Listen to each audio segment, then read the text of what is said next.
राणा सांगा की राजनीतिक सफलता को इस बात से आकलित किया जा सकता है कि उन्होंने पूरे राजपूतों को 300 साल बाद एक किया और विदेशी आक्रांताओं के खिलाफ एक संघ बनाया और एक भारतीय साम्राज्य का लक्ष्य रखा।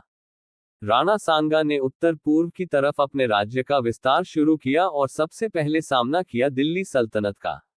इस वक्त दिल्ली का सुल्तान था इब्राहिम लोदी। इब्राहिम लोदी अपनी सेना लेकर मेवाड़ की तरफ बढ़ा और लेकिन मेवाड़ की सेना उसे खातोली पर खड़ी मिली। उसके बाद भयंकर युद्ध हुआ। 5 घंटे में ही सुल्तान की सेना और सुल्तान युद्ध के मैदान से भाग खड़े हुए और मेवाड़ की सेना विजयी रही।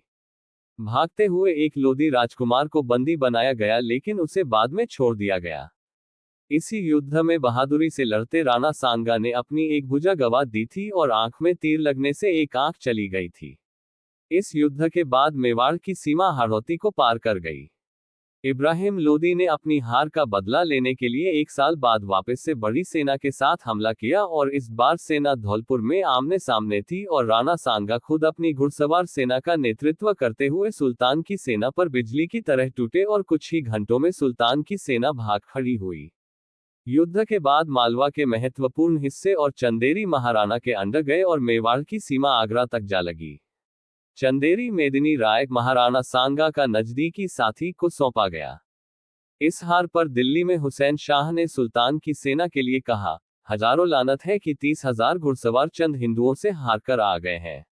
मालवा और गुजरात की सेनाओं ने एकजुट होकर महमूद खिलजी के नेतृत्व में झालावाड़ में मेवाड़ की सेना से भिड़ी। मालवा और गुजरात की सेना बहादुरी से लड़ी लेकिन मेवाड़ की घुड़सवार सेना के सामने टिक नहीं सकी और लगभग सभी कमांडर मारे गए और लगभग पूरी सेना को तबाह कर दिया। खुद सुल्तान महमूद खिलजी घायल हुए और बंदी बनाए गए, लेकिन राणा ने उनके साथ आदर का व्यवहार किया और उनको उनका राज्य वापस दे दिया और खिलजी ने अपना मुकुट नजराने के तौर पर महाराणा को पेश किया। इसी बीच भारत में बाबर घुसा और उसने पानीपत के युद्ध में लोदी वंश को खत्म कर दिया और दिल्ली पर कब्जा कर लिया। इस वक्त भारत का सबसे शक्तिशाली शक्ति महाराणा सांगा थे।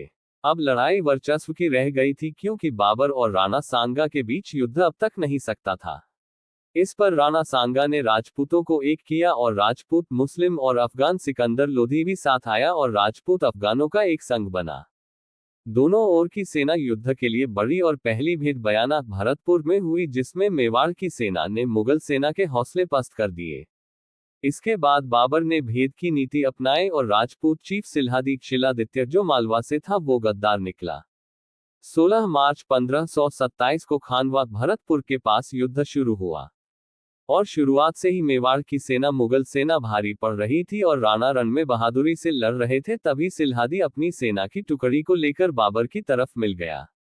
इससे राजपूत सेना का मनोबल टूट गया लेकिन लड़ते रहे और राणा को इसी दौरान लड़ते हुए शरीर पर 80 घाव लगे। वो मूर्छित होकर अपने घोड़े से गिर गए तो राजपूत सेना को लगा को राणा अब नहीं रहे और युद्ध क्षेत्र से उनके कमांडर उन्हें बाहर ले गए और राजपूत सेना टूटे मनोबल से हार गई।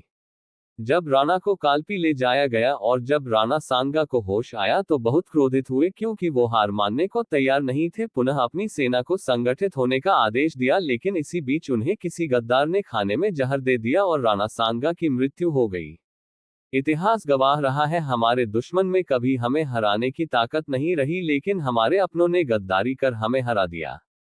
राणा सांगा को लेकर एक अफवाह फैलाई जाती है कि उन्होंने दिल्ली के सुल्तान को हराने के लिए बाबर को आमंत्रित किया लेकिन ये भूल जाते हैं जिस दिल्ली की सेना को उन्होंने एक नहीं 2 बार आसानी से हराया था उसके लिए उन्हें किसी और की जरूरत कैसे हो सकती है। और बाबर ने युद्ध सिल्हदी की गद्दारी की वजह से जीता था, वरना वो हार की कगार पर था जब उनसे अपने सैनिकों को जिहाद के लिए उकसाया।